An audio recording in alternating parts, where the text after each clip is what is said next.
Bonjour les geeks, nous poursuivons ce voyage au cœur de la chronologie Marvel avec l'année 1964. Les États-Unis connaissent les premières grandes manifestations d'étudiants contre la guerre du Vietnam. C'est le temps des hippies avec leur mode, des pantalons à pattes d'éléphant et les longues robes, avec dessus des imprimés, batik ou même paisley. Le président Johnson qui a succédé à Kennedy signe le Civil Rights Act interdisant les discriminations raciales. Chez Marvel, on poursuit la promotion de l'univers Marvel et la maison d'édition impose sa façon de faire des comics, le style Marvel. Toute une flopée de méchants envahit les revues Marvel. Dans X-Men numéro 3, en janvier, le Colosse apparaît sous la patte de Stan Lee et Kirby, Jack de prénom. C'est également le baron Von Strucker qui montre sa face de surhomme arien dans Sergeant Fury and His Howling Commando numéro 5. En février, et bien avant l'illumination de Claude François, Electro apparaît dans The Amazing Spider-Man numéro 9. Ce même mois, Iron Man apprend à connaître le mandarin dans un récit écrit par Stan Lee et dessiné par Don Heck pour Tale of Suspense numéro 50. En mars, la sorcière rouge et son frangin Vif Argent naissent de l'imagination de Lee et Kirby pour le 4e numéro de The X-Men.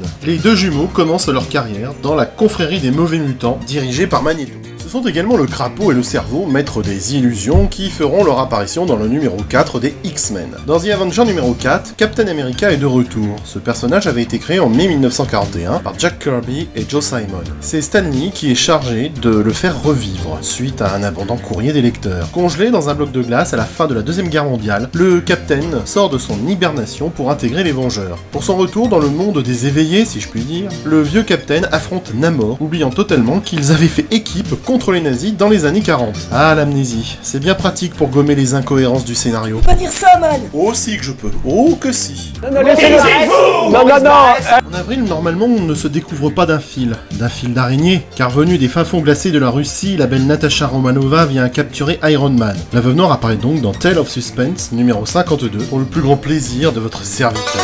Oh, you touch my tra-la-la. My ding-ding-dong.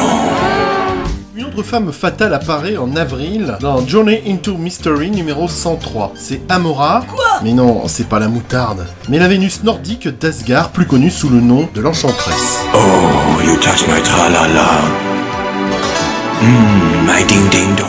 En avril encore, Stan Lee crée un super-héros dont les super-pouvoirs ne servent qu'à compenser la cécité d'un jeune homme. Vous voyez ce que je veux dire? Vous l'aurez reconnu, c'est Daredevil qui apparaît dans sa propre revue, Daredevil 1. Stan Lee confie le dessin de cette BD à Bill Everett, le créateur de Namor. Pour ceux qui se posent encore la question, Daredevil ça veut dire le trompe-la-mort en anglais. Ah bon? Si, j'ai vérifié. Ce qui craint au départ, c'est sa tenue jaune et rouge. Ce qui prouve qu'il est bien aveugle, sinon il aurait jamais enfilé ce genre de truc.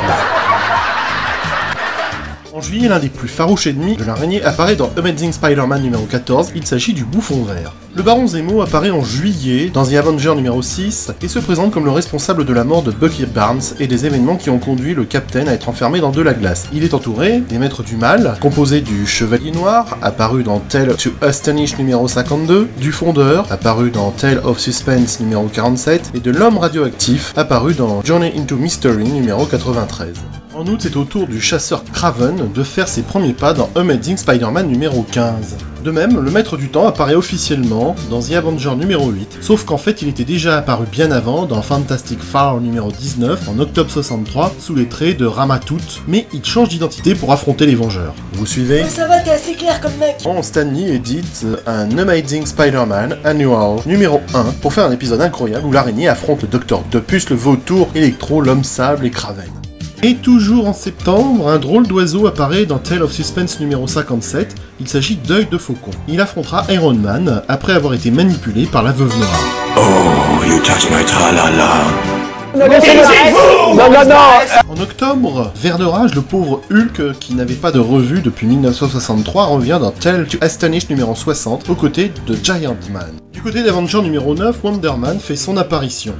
Moi, ça marcherait vraiment.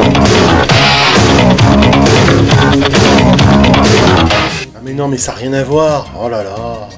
En novembre, Dormammu, le démon, combat le Docteur Strange dans Strange Tales numéro 126. C'est dans ce même numéro qu'apparaît Clea, la petite amie du Docteur Strange. Captain America obtient enfin sa série aux côtés d'Iron Man dans Tale of Suspense numéro 59. Ce numéro introduit Jarvis, le majordome des Vengeurs. Quand on pense à ce qu'ils en ont fait dans les derniers films Marvel, ça me révolte. À la fin de l'année 64, l'ère Marvel Comics est définitivement installée dans la culture populaire. Stan Lee a d'ailleurs créé le Merry Marvel Marching Society, qui est le fan club officiel de Marvel Comics, marquant définitivement son emprise sur un lectorat enthousiaste qui en redemande encore.